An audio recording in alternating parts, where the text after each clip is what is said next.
మత్తయి సువార్త 27వ అధ్యాయం. Matthews gospel chapter 27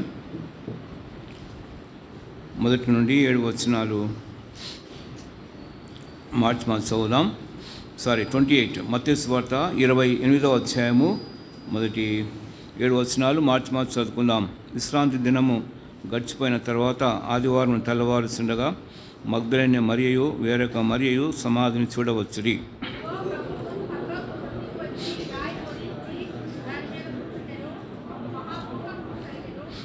ఆ దూత స్వరూపము మెరుపు వలె ఉండెను, అతని వస్త్రము హిమమంత తెల్లగా ఉండెను. దూత ఆ స్త్రీలను చూసి, మీరు భయపడకుడి, సిలువ వేయబడిన యేసును మీరు వెతుకుతున్నారని నాకు తెలియను.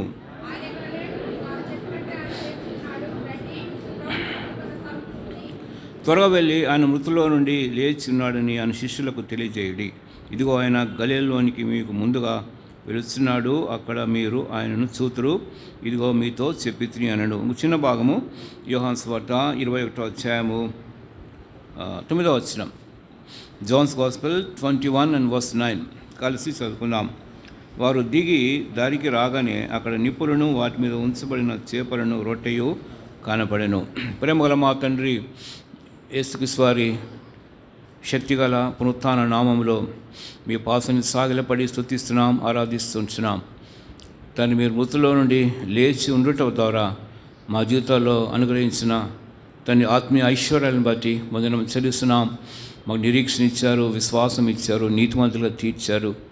ఓ రోజు మేము కలుసుకుంటామని నిరీక్షణ మాకు ఇచ్చిన దేవా వందనాలు. పునరుత్థానములో మేము కూడా పాలు పొందుతామన్న అనుభవంలో నడిపించిన విధానం బట్టి వందనాలు. మా ఎదుటిన్న బలను బట్టి వందనాలు. వీటిలో మేము జాగ్రత్తగా వాక్యం ద్వారా పరిశీలించబడి పరీక్షించబడి మా జీవితాలు సరిచేయబడి పునరుత్థాన శక్తిని కలిగిన వారుగా ఆ బలలో చేయడానికి మాకు సహాయపడి మీ రక్త ప్రోక్షణ చేసుకుంటూ యేసుక్రీస్తు యొక్క పరిశుద్ధ నామములో ప్రార్థించి వేడుచున్నాము తండ్రి, ఆమేన్.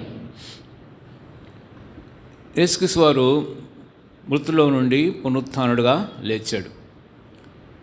ఓ మరణమా నీ విజయం ఎక్కడా? ఓ మరణమా నీ ముళ్ళు ఎక్కడ? మరణపు ముళ్ళు పాపము, పాపముకున్న బలము ధర్మశాస్త్రమే. 1 కొరింథీ 15:52 మాట మనం చూస్తున్నాం. కాబట్టి యేసుక్రీస్తు వారు ఈ లోకానికి వచ్చి మరణము గుండా వెళ్ళి మరణాన్ని జయించాడు. తర్వాత పునరుత్థానుడుగా తిరిగి లేచుడు ద్వారా మనం కూడా ఒకరోజు ఆ పునరుత్థానంలో పాలు పొంది ఆయనతో కూడా సదాకాలం నివసించడానికి దేవుడు ఒక గొప్ప ఏర్పాటును మనకు అనుగ్రహించాడు. నేటి వరకు కూడా ఆయన సమాధి ఖాళీగా ఉంది. అనేక మంది వచ్చి వెళ్ళిపోయారు, కానీ సమాధులు అవి ఖాళీగా లేవు. యేసుక్రీస్తు వారు ఒక్కడే చరిత్రలో మరి మిగిలిపోయాడు. జయశీలుడుగా తిరిగి లేచాడు. ఆయన జీవోత్సాహంతో పరలోకానికి తిరిగి వెళ్ళాడు. దూతలంతా కూడా స్తుతించి ఆరాధించాయి. గొప్ప తండ్రి కార్యాన్ని ఆయన భూలోకంలో చేసి వెళ్ళాడు. మనం చదువుకున్న ఈ భాగాల్లో యేసు తిరిగి లేచినాడు. ఆదివారం తెల్లవారుజామునే ఆయన లేచాడు. ఎప్పుడు లేచాడో మనకు టైం తెలియదు, కానీ ఆదివారం, శుక్రవారము ఆయన సిలువ వేయబడ్డాడు. 6 గంటలకు లోపల పాతి పెట్టబడ్డాడు. నెక్స్ట్ డే విశ్రాంతి దినము. దాని తర్వాత ఆదివారము పునరుత్థాన దినం. అది వారు ఉదయాన్నే లేచాడు. ఎప్పుడు లేచాడో మనకు తెలియదు, కానీ ఇక్కడ కొంతమంది స్త్రీలు సమాధిని చూడడానికి వచ్చినప్పుడు అక్కడ ఒక దూత వారితో మాట్లాడినట్టుగా మనం గమనిస్తున్నాం. యేసు తిరిగి లేచిన కారణాన ఆడ కొన్ని అద్భుతాలు జరుగుతూ వచ్చాయి. చూడండి, రోమన్ గవర్నమెంట్ ఆ సమాధిని భద్రం చేశారు, ముద్ర వేశారు. అది ఒక పెద్ద రాయి అని మార్క్స్ వార్తలో రాయబడింది. అటువంటి ఆ గొప్ప రాయి దొరలిపోయింది, ఆ ముద్ర చెరిగిపోయింది. బుడదకు మనం చూసినప్పుడు కావలి వారు వణికి చచ్చిపోయినట్టుగా పడిపోయారు. అక్కడ భూకంపం కలిగింది. దూత ప్రత్యక్షమయ్యాడు. ఇవన్నీ కూడా పునరుత్థాన దినాన చేయబడిన అద్భుతాలు అక్కడ మనం గమనిస్తున్నాం. కాబట్టి ఆ దూత స్త్రీలతో కొన్ని ప్రాముఖ్యమైన మాటలు ఇక్కడ చెప్పినట్టుగా మనం చూస్తున్నాం. ఈ మాట మనం గమనించి 3 ప్రాముఖ్యమైన మాటలు ఏంటంటే, ఖాళీ సమాధిలో నుండి చెప్పబడిన 3 ప్రత్యేకమైన మాటలు ధ్యానిద్దాం క్లుప్తంగా. ఎందుకంటే ఆ ఖాళీ సమాధి ద్వారా 3 ఆత్మీయ సత్యాలను మనం గ్రహించబోతున్నాం. 3 ప్రాముఖ్యమైన సంగతులు ఆ దూత చెప్పాడు ఖాళీ సమాధిని ఆధారం చేసుకొని రండి. మొట్టమొదటిగా ఆ మాట మనం చదువుకున్న 6-7 వచనాల్లో తాను చెప్పినట్టే ఆయన లేచి ఉన్నాడు. ఇది మొట్టమొదటిగా ప్రాముఖ్యమైన మాట, భావగర్భితమైన మాట. తాను చెప్పినట్టే లేచాడంటే బైబిల్ అంతటికీ ఆధారం ఈ మాటే. ప్రవచనాలు నెరవేర్చబడ్డాయి యేసుక్రీస్తు వల్ల. ఓల్డ్ టెస్ట్మెంట్ అంతా కూడా. న్యూ టెస్ట్మెంట్లో ఆయన భూలోకానికి వచ్చాడు, జన్మించాడు, జీవించాడు, చనిపోయి తిరిగి లేచాడు. స్వార్థల పత్రికలు అన్నింటిలో కూడా ప్రతి మాటకు ఇక్కడ జీవం పోసింది ఈ మాట. తాను చెప్పినట్లే, యాజ్ హీ హస్ సెడ్, ఏంటంటే ఆయన నేను లేస్తాను అని ముందుగా చెప్పాడు. మత్తయి సువార్త 26-21 మనం చూసినప్పుడు అక్కడ ఆయన శిష్యులు చెప్పడం ఏం చెప్పాడంటే, నేను యెరూషలేముకి వెళ్ళిన తర్వాత అక్కడ శాస్త్రులు, పెద్దలు, పరిసయ్యులు, సదుకాయులు అంతా కూడా నన్ను హింసించి చంపుతారు, 3వ దినాన్ని అగత్యముగా తిరిగి లేస్తాను అని శిష్యులతో స్పష్టంగా ఆయన ముందే చెప్పాడు. ఒకవేళ ఆయన చెప్పినట్టే లేవలేదనుకోండి, ఆయన చెప్పిన మాటలన్నీ కూడా వేస్ట్, ఈ బైబిల్ వేస్ట్. ఆయన చెప్పినట్టే లేచాడు కాబట్టి ఈ బైబిల్ మాటలకు విలువనిచ్చాయి. ఆయన ఏం చెప్పాడో అవి నెరవేర్చబడ్డాయి. ఆయన తిరిగి లేచుడు ద్వారా. ఆయన లేవకుండా ఉంటే ఈ మాటల్లో శూన్యం, దీని ద్వారా ఏమీ మనకు లాభం లేదు, ఇవంతా కూడా వ్యర్థమైన మాటలు.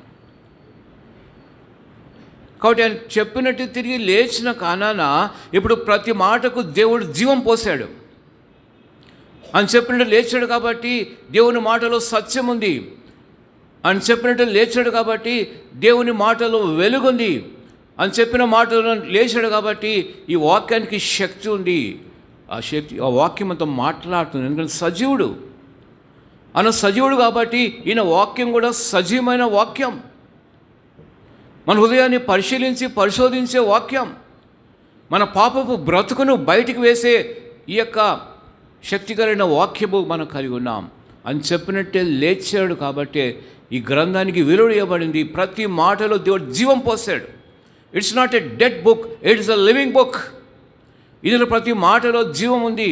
యోహాను సువార్త 6:23లో నేను చెప్పిన మాటయు ఆత్మయు జీవము కావా, the words that I spoken unto you are the very life and the spirit. దేవుని మాటలో జీవం ఉంది. పరిశుద్ధాత్ముడు ఉంటున్నాడు. ఈ మాటకు జీవం ఇచ్చింది. ప్రతి మాట ఈనాడు మనతో మాట్లాడుతూ ఉంది. ఎందుకంటే ఆయన చెప్పినట్టే తిరిగి లేచాడు. చాలా గొప్ప మాట ఇది. కాబట్టి ఈ మాట ఆయన లేచాడు కాబట్టి ఈ బైబిల్కు విలువ వచ్చింది. ఆ మాట మీద మొత్తం బైబిల్ అంతా ఆధారపడింది. ఆయన ఎన్నో మాటలు చెప్పాడు కదా. న్యూ టెస్ట్మెంట్లో 4 సువార్తలు ఎన్నో బోధలు చేశాడు. మత్తయి సువార్త 5వ అధ్యాయంలో కడుపు ప్రసంగం చేశాడు. మత్తయి 13వ అధ్యాయంలో దోణి మీద ప్రసంగం చేశాడు. దాని తర్వాత ఎన్నో సందర్భాల్లో దేవుని రాజ్యం యొక్క సువార్తను, మర్మాన్ని ప్రకటిస్తూ వచ్చాడు. ఎన్నెన్నో రీతిలో స్వస్థతలు కార్యం చేస్తూ వచ్చాడు. ప్రతి మాటలో ఇప్పుడు జీవం దేవుడు పోసాడు. ఫర్ ఎగ్జాంపుల్ మనం కొన్ని మాటలు చూడొచ్చు ఇంపార్టెంట్గా. యోహాను సువార్తలో ఆయన కొన్ని మాటలు చెప్పాడు. నేనే మాటలు కొన్ని చెప్పాడు. అవి కొన్ని జస్ట్ చూసుకుని వెళ్ళిపోదాం ముందుకు. ఫర్ ఎగ్జాంపుల్ ఉదాహరణకు యోహాను సువార్త 6వ అధ్యాయం 51లో యేసు చెప్పిన ఒక ప్రత్యేకమైన మాట ఏంటంటే నేనే అనే మాట మనం గమనిద్దాం. ఐ యామ్, పరలోకం నుండి దిగి వచ్చిన జీవాహారము నేనే. I'm the true bread that came from above. ఒకవేళ ఆయన చెప్పినట్టే లేవకుండా ఉంటే ఆయన జీవాహారంగా మార్చబడి ఉండేవాడు కాడు. ఆయన మృతుడే. కాబట్టి మన ముందున్న బల్ల వేస్ట్. అని చెప్పినట్టు లేచాడు కాబట్టి సజీవమైన ఆహారాన్ని దేవుడు మనకి ఇచ్చాడు. ఆయన శరీరమే లోకమునకు జీవం కొరకమైన ఆహారంగా దేవుడు పంచి ఇచ్చాడు. కాబట్టి ఆయన చెప్పిన మాట నెరవేర్చబడింది కాబట్టి ఈనాడు పరలోకం దిగొచ్చిన జీవాహారము మనము కలిగి ఉన్నాం. దీన్ని తింటే మనం ఎప్పుడు చావము. పితరులు మన్నా తిని చనిపోయారు, అరణ్యంలో రాలిపోయారు. కానీ ఈ మన్నా, ఈ పల్లో వచ్చిన మన్నా, యేసు శరీరాన్ని తింటే మనం ఎన్నటికీ చావు, నిత్య జీవం కలిగిన వారుగా ఉంటాం. అంచుదిన దేవుడు లేపువాడుగా ఉంచాడు. అలా ముందుకు వెళ్తే యోహాను సువార్త 8:12లో I am the light of this world, he that followeth me shall not walk in darkness but have light of life. నీ లోకమునకు వెలుగును, నన్ను వెంబడించేవాడు చీకటిలో నడవక జీవపు వెలుగు కలిగి ఉంటాడు అని చెప్పినట్టు లేచాడు. కాబట్టి ఈనాడు లోకానికి వెలుగు, ఈనాడు నీకు నాకు వెలుగు అన్న వాక్యానికి వెలుగు వచ్చింది. నీ వాక్యం వెలుగుతోడనే అక్కడ వెలుగు పుట్టును. చీకటిలో వెలుగిచ్చే వాక్యం, కటిక చీకటి లోకంలో దేవుని యొక్క వాక్యం ద్వారా మనం వెలుగులో నడుస్తూ ఉంటున్నాం. లోకానికి వెలుగు తీసుకొచ్చాడు. చీకటి అంధకారము కటిక చీకటిలో ఉన్న లోకానికి అరుణోదయ దర్శనాన్ని దేవుడు అనుగ్రహించాడు. ఒక వెలుగును ప్రసాదింపజేశాడు. ఒకరు చెప్పినట్టు లేవకుండా ఉంటే లోకమంతా చీకటే, నేను కూడా చీకటిలో నశించిపోయేవారం. ప్రభుకు స్తోత్రము. ఆయన వెలుగును ప్రసాదింపజేశాడు. ఫర్ ఎగ్జాంపుల్ ఇంకా ముందుకెళ్తే యోహాను సువార్త 10వ అధ్యాయం 9వ వచనములో ఇక్కడ రాసినట్లు ఆడ గొర్రెలకు ద్వారము నేనే, ఎవడైనా నా ద్వారా లోపలికి ప్రవేశించినట్లయితే రక్షించబడిన వాడై లోపలికి వెళుచు బయటకు వచ్చుచు మేత మేయిచుండును.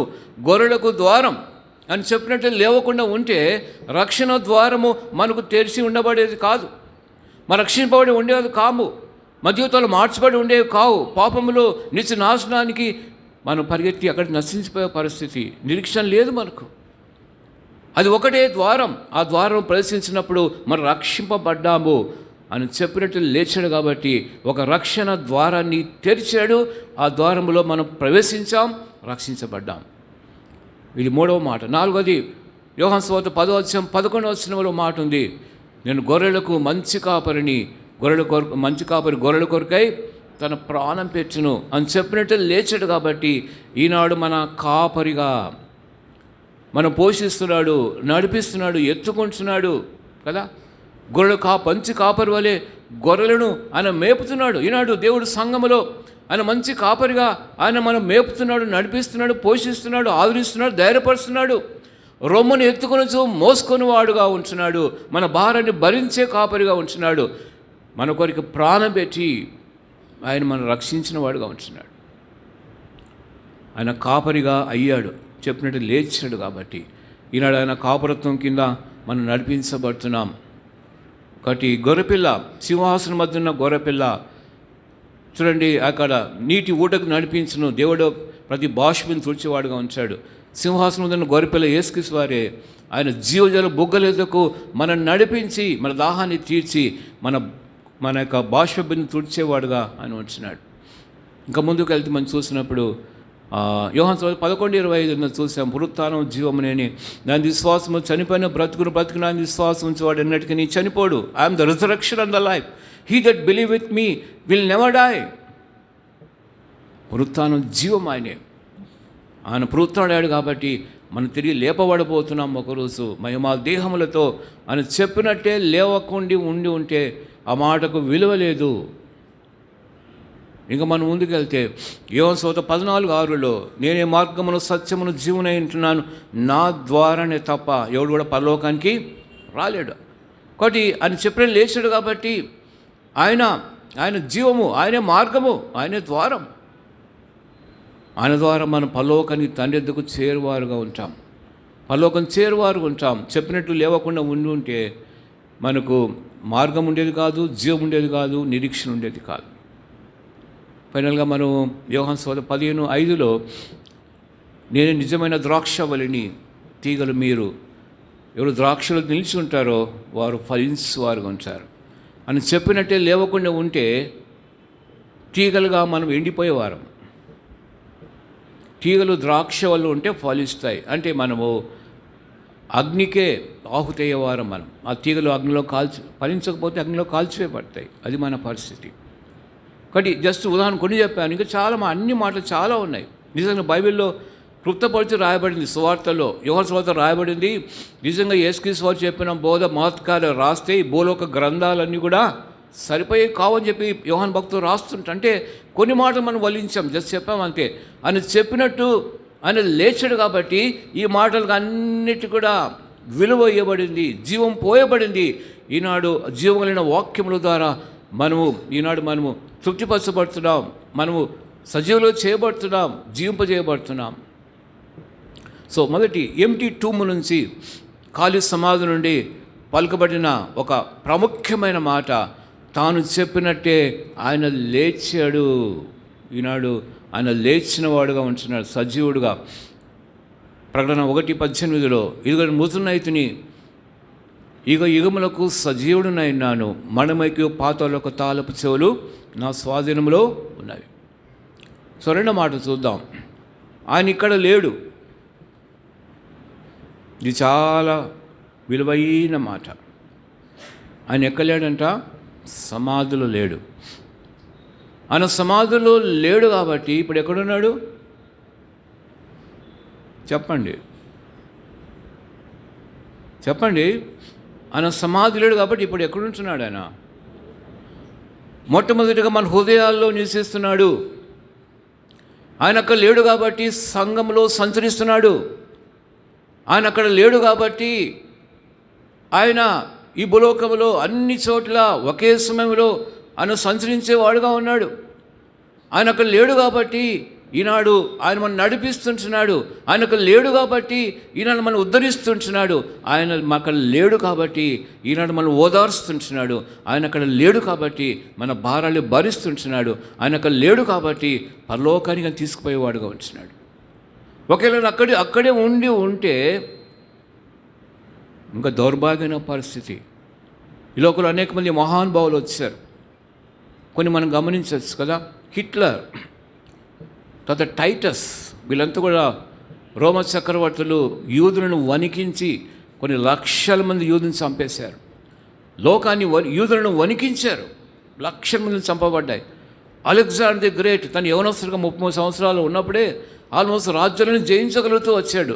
లోకాన్ని వణికించాడు. నెపోలియన్ I ఆయన మనకు జ్ఞాపకం చేసుకున్నప్పుడు ఆయన అట్లా వస్తున్నప్పుడే దేశాలు వణికిపోయినాయి. కొంతమంది రక్తం కూడా కక్కి చనిపోయారంట ఆయన వస్తున్నప్పుడు. Napoleon I. Iron Bismarck France దేశాన్ని దుమ్ము నాకించాడంట. విలియం ఆఫ్ జర్మనీ ఆయన వచ్చినప్పుడంట ఇంకా భయంకరమైన ఒక టైడల్ వేవ్ వలె, తుఫాన్ వలె ఆయన అనేక రాజ్యాలు జయిస్తూ లోకాన్ని వణికించిన వ్యక్తి. గొప్ప గొప్ప వారి లోకాలు వచ్చారు,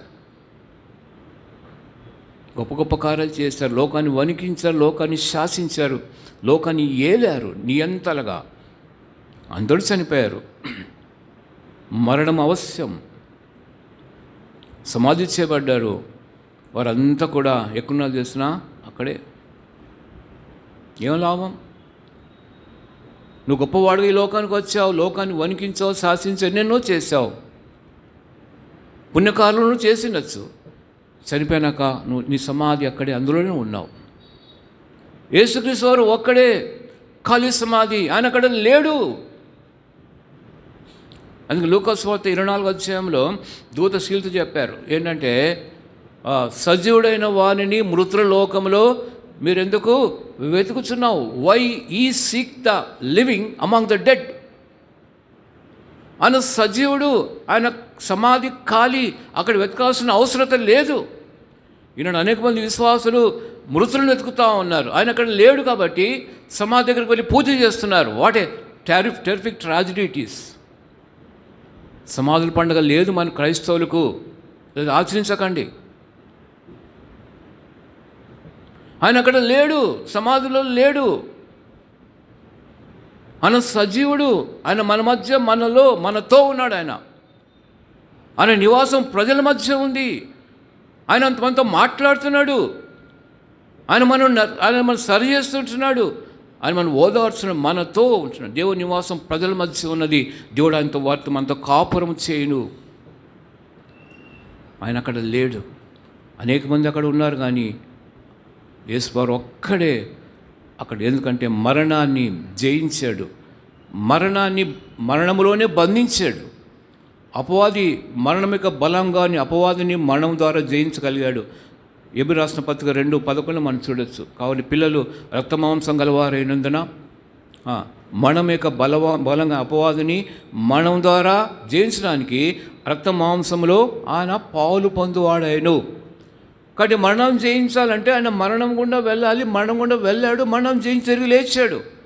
పాతాళము బంధించుట ఆయనకు అసాధ్యమైంది.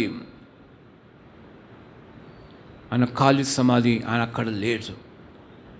కాబట్టి ఈనాడు యేసుక్రీస్తు వారు సజీవుడు కాబట్టి సజీవమైన దేశంలో మనం ఉన్నాం. సజీవుడైన దేవుని మనం కలిగి ఉంటున్నాం. సజీవమైన దేవుని మనం పూజిస్తుంటున్నాం. సజీవమైన దేవునికి ఆరాధన మనం కలిగి ఉంటున్నాం. మనం కూడా సజీవులమే.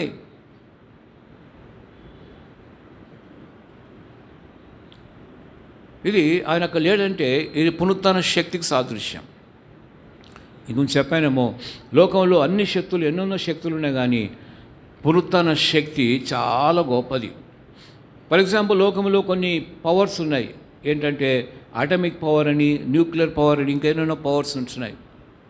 ఇవంతా కూడా ఏంటంటే లోకాన్ని వినాశనానికి వాడే న్యూక్లియర్ పవర్స్. ఈనాడు ప్రతి దేశం కూడా న్యూక్లియర్ వెపన్స్ కలిగి ఉంటున్నారు. ప్రతి దేశం కూడా అవసరం వస్తే బటన్ నొక్కితే దేశాలు దగ్ధం అయిపోతాయి.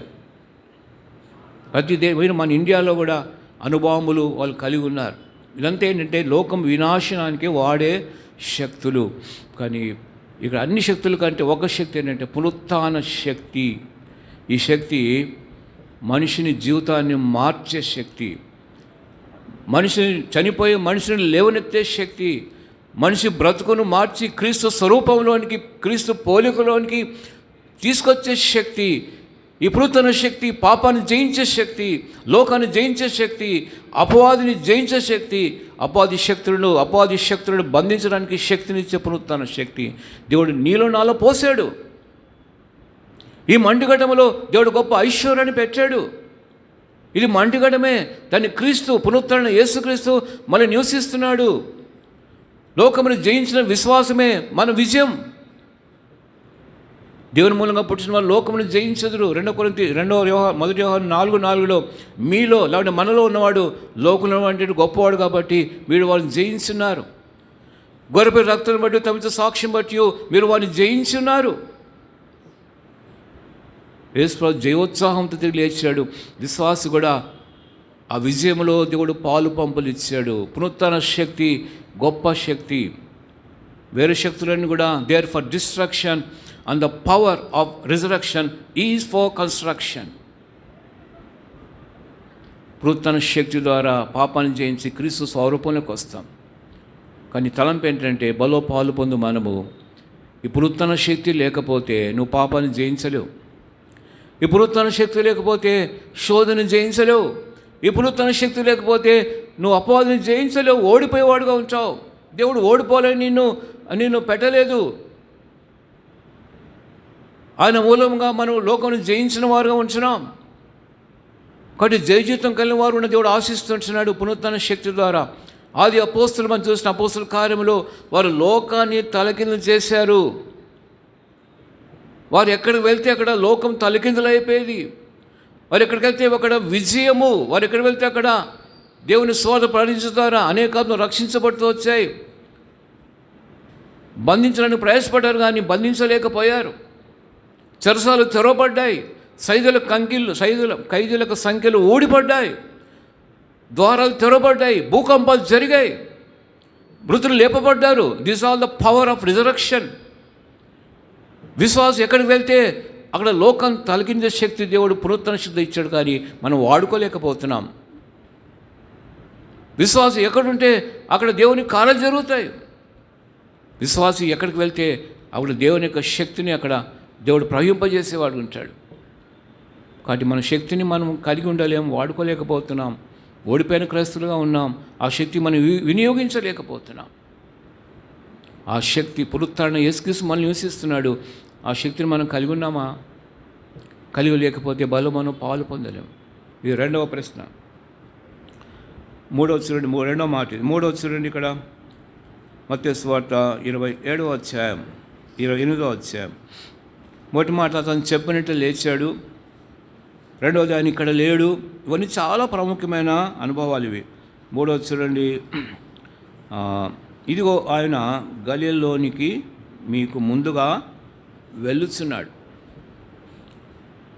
గలిలయలోనికి మీకంటే ముందుగా వెళ్ళుచున్నాడు అంటే ఆయన presence, his power and his presence.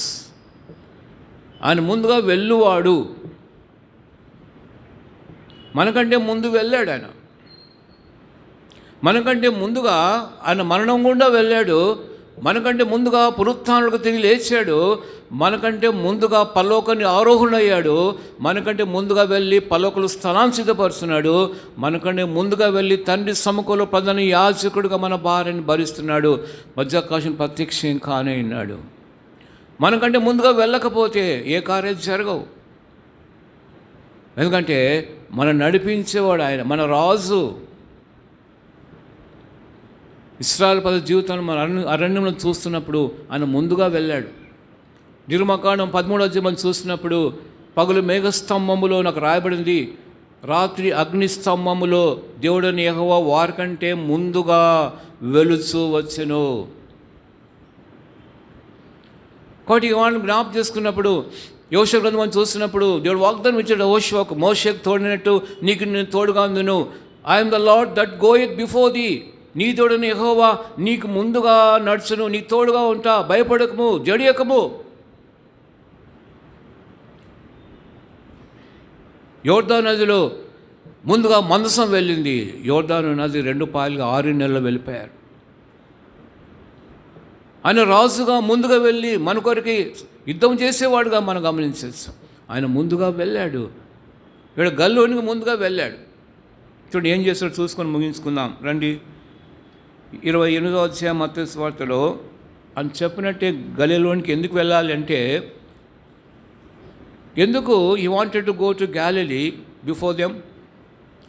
ఎందుకంటే యేసుక్రీస్తు వారి యొక్క సువార్త ప్రారంభం ఎక్కడ? అన్యజనులు చీకటిలో కూర్చుండే ప్రజల మధ్య ఆయన సువార్త ప్రారంభించాడు. బాప్తిస్మ యోహాను ఎక్కడ ప్రారంభించాడు సువార్త? యూదయ అరణ్యంలో ప్రారంభించాడు. బాప్తిస్మ యోహాను ఆయన పట్టబడి చంపడిన 6 నెలలు అయిన తర్వాత యేసుక్రీస్తు వారి యొక్క పరిచర్య ప్రారంభించబడింది.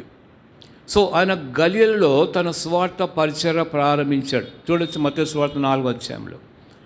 ఆ గలిలలోనికి వెళ్ళి సువార్త ప్రకటిస్తూ శిష్యులను ఏర్పాటు చేసుకున్నాడు. జాలరుడైన పేతురు, తర్వాత ఆంద్రేయ, యోహాను, జబదేయి కుమారులు ఆయన ఏర్పాటు చేసుకొని నా వెంబడి రండి, మనుషుల పట్ల జాలు చేస్తని చెప్పి వారిని ఆయన తీసుకొని వెళ్ళి శిష్యులు అపోస్తలుగా చేసి వారి దేవుని వాక్యాన్ని బోధించి రేపు అపోస్తల కార్యంలో శిష్యులంతా కూడా అపోస్తలుగా ఎంచబడి బలమైన అపకారం చేస్తూ వచ్చారు.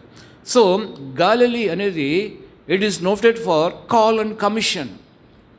దేవుని యొక్క పిలుపు, దేవుని యొక్క చూడండి ఆజ్ఞలు అక్కడ ఉంటున్నాయి గలీలా. ఇక్కడ చూడండి 28వ అధ్యాయంలో ఆయన ఏం చెప్పాడు? గలీలోకి వెళ్ళి చూడండి 28వ అధ్యాయం 16వ వచనంలో 11 మంది శిష్యులు యేసు తమకు నిర్ణయించిన గలిలలోని కొండకు వెళ్ళిరి.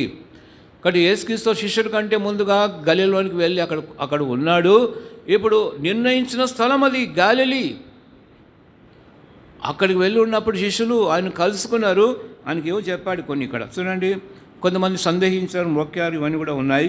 తర్వాత పరలోకమునకు భూమిదను పరలోకమునకును భూమికిని పరలోకమందును భూలోకమందును నాకు సర్వాధికారము ఇవ్వబడినది. కాబట్టి మీరు వెళ్ళి సమస్త శిష్యులుగా చేయండి, తండ్రి యొక్క కుమారుని యొక్క పరిశుద్ధాత్మ యొక్క నామములోనికి వారికి బాప్తిస్మ ఇవ్వుడి. దేవుడు వారికి చివరిగా అపోస్తలులైన శిష్యులైన అపోస్తలులకు వారికి దేవుడు కొన్ని ఆజ్ఞలు ఇచ్చాడు. కాబట్టి మీరు వెళ్ళాలా, సర్వలోకానికి వెళ్ళి సరస్వతి సువార్త ప్రకటించాలి. అనేకులను క్రైస్తవులుగా చేయకండి, శిష్యులుగా చేయమంటున్నాడు. అనేకులు క్రైస్తవులు చేయబడడం కాదు, అనేకులను శిష్యులుగా చేయాలి. నేనేం ఆజ్ఞాపించానో వారికి బోధించాలి. తండ్రి యొక్క కుమారుని యొక్క పరిశుద్ధాత్మలోనికి వారికి బాప్తిస్మ, ఇవన్నీ కూడా దేవుడు ఆజ్ఞలు ఇచ్చాడు. కాస్త గలీలా కొండలో ఉన్నప్పుడు అక్కడే వారు అగుపరుచుకున్నాడు. తర్వాత అక్కడ ఒక చేప కూడా తిన్నాడు. ఇవన్నీ రాయబడ్డాయి అక్కడ. సో ఇక్కడ తాను సజీవుడుగా పునరుత్థానుడుగా ఆయన లేచిన వాడుగా శిష్యులకు అగుపరుచుకొని గలిలయ సముద్ర తీరాన అంటే గలిలయ కొండ దగ్గర ఆయన వారికి కొన్ని ఆజ్ఞలను ఇచ్చాడు, సాక్షులుగా నిలబెట్టాడు. కాబట్టి అపోస్తులంతా కూడా ఆ గలిలయ అనుభవంలోనికి వచ్చి తిరిగి వారు పొందిన ఆ యొక్క పిలుపులు, వారికి ఇచ్చిన ఆజ్ఞాపించిన ఇవన్నీ కూడా నెరవేర్చడానికి అపోస్తుల కార్యములో వారు ప్రారంభించారు. పరిశుద్ధాత్మ శక్తిని పొంది వారు సువార్త ప్రకటించని కొన్ని శిష్యులుగా చేయబడ్డారు. సంఘాలు కట్టబడుతూ వచ్చాయి. సో ఇక్కడ ఏంటంటే ఈ 3 మాటల్లో మొట్టమొదటి మాట తను చెప్పినట్టు లేచాడు అనే మాట ఎంతో గొప్ప మాట. రెండవది కానీ ఇక్కడ లేడు అన్న మాట మనం చూసాం. మూడవదిగా మీకంటే ముందుగా గలిలోనికి వెళ్ళేవాడుగా ఉంచాడు. కాబట్టి యేసు వారు మనకంటే ముందుగా వెళ్ళిపోయాడు. మనకు మేలు. ఎందుకంటే ఆయన ముందుగా వెళ్ళడం ద్వారా మనము ఆయన వెంబడించడానికి వీలవుతుంది. ఆయన అడుగుజాడని నడవడానికి వీలవుతూ ఉంది. ఆయన మాదిరిగా ఉంచిపోయాడు కాబట్టి ఆయన మన పల్లోకి ముందుగానే వెళ్ళి తన సంకులు విజ్ఞాపనకర్తగా మన కొరకు నివాసాలు ఏర్పాటు చేస్తున్నారు. కాబట్టి మనం కూడా ఒకరోజు ఆ నివాసంలో ఉండబోతున్నాం. కానీ ఇవన్నీ కూడా ఆయన పునరుత్థానం ద్వారా జరిగిన ఆత్మీయ అనుభవాలు. ఇప్పుడు మనం బలకు వెళ్ళకముందు మనం చదువుకో మాట యోహాను సువార్త 21వ అధ్యాయంలో. ఎందుకంటే ఎందుకు మాట నేను చెప్తున్నానంటే పునరుత్థానం అయిన తర్వాత యేసువారు శిష్యులకు భోజనం సిద్ధపరిచాడు. ఆయన చనిపోక ముందు కూడా శిష్యులతో భోజనం చేశాడు, అది మనకు తెలుసు. కానీ పునరుత్థానం అయిన తర్వాత యేసుక్రీస్తు వారు వారి శిష్యులకు భోజనం ఏర్పాటు చేశాడు. గాయపడిన చేతులతో ఏర్పాటు చేశాడు. మరణించకముందు చేతుల్లో గాయాలు లేవు, కాళ్ళకు గాయాలు లేవు, పంచగాయాలు లేవు. పునరుత్థానం తర్వాత పంచగాయాలతో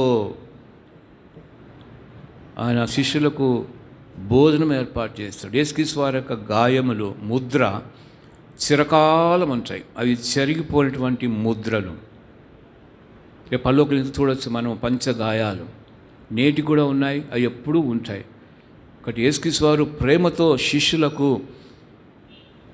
పంచగాయాలతో కలిగి ఉన్న అవయాల ద్వారా ఒక చక్కటి భోజనాలు సిద్ధపరిచారు. చదువుకొని ముగించుకున్నాం. రండి యోహాను సువార్త 21వ అధ్యాయం.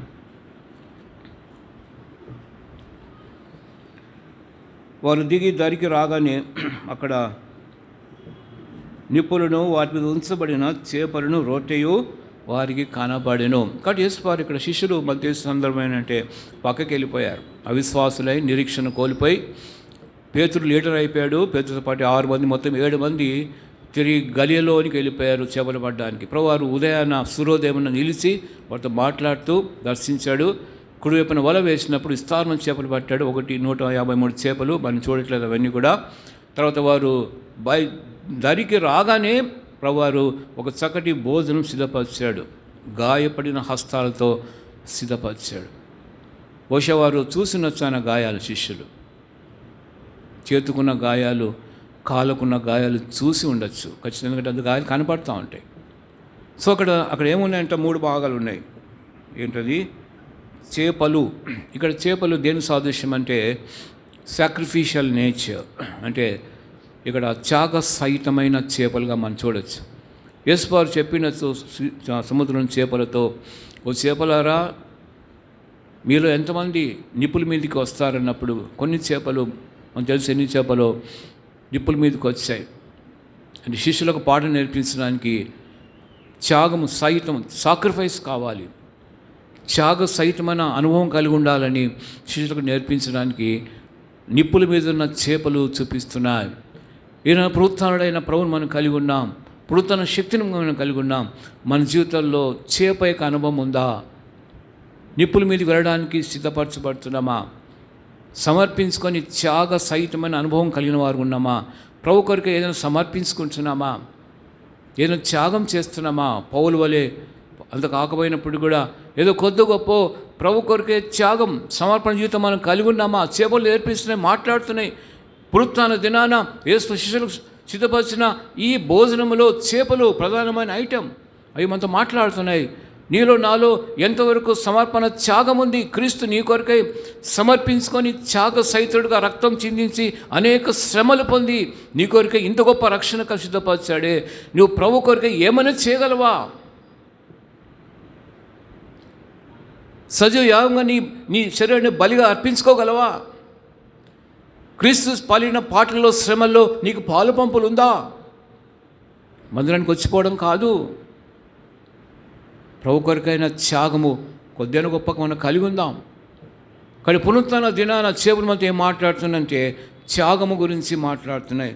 రెండవది అక్కడ రొట్టెలు లేవు, అంటే ఇట్ షోస్ ద యూనిటీ. ఒకటే రొట్టె. చూడండి ఒక మాట, 1 కొరింథీ 10వ అధ్యాయము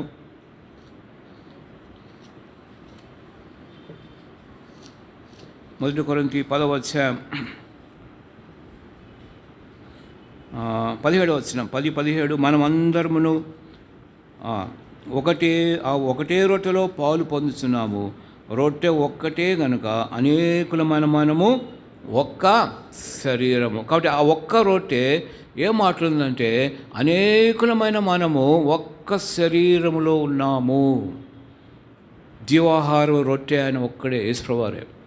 కాబట్టి మన శరీరం అనే ఆ రొట్టెలో మనమంతా కూడా జాతి కుల మత భేదములు భాష భేదం ఏది లేకుండా అందరూ అవయవములుగా సమకూర్చబడ్డాము. ఈ ఐక్యత మనం కలిగి ఉన్నామా? మన మధ్య ఏ భేదభావాలు ఉండకూడదు. మనమంతా కూడా ఒక్కటే. మనకు క్యాస్ట్ క్రీడ్ అన్నీ లేవు. ఇప్పుడు మతము కులము లేదు,